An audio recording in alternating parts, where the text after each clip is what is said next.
You ask Tiger to calculate. This deals with linear inequalities with one unknown. The final result is x greater than 18. Let's solve it step by step.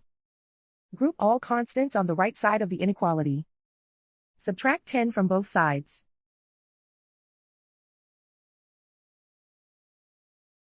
Simplify the arithmetic.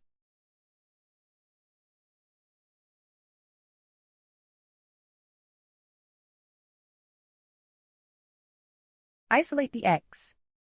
Divide both sides by 5.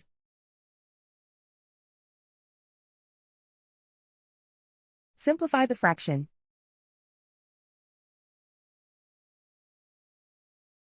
Find the greatest common factor of the numerator and denominator.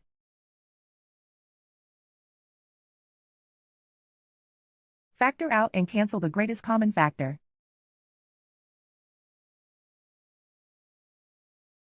Plot the solution on a coordinate grid.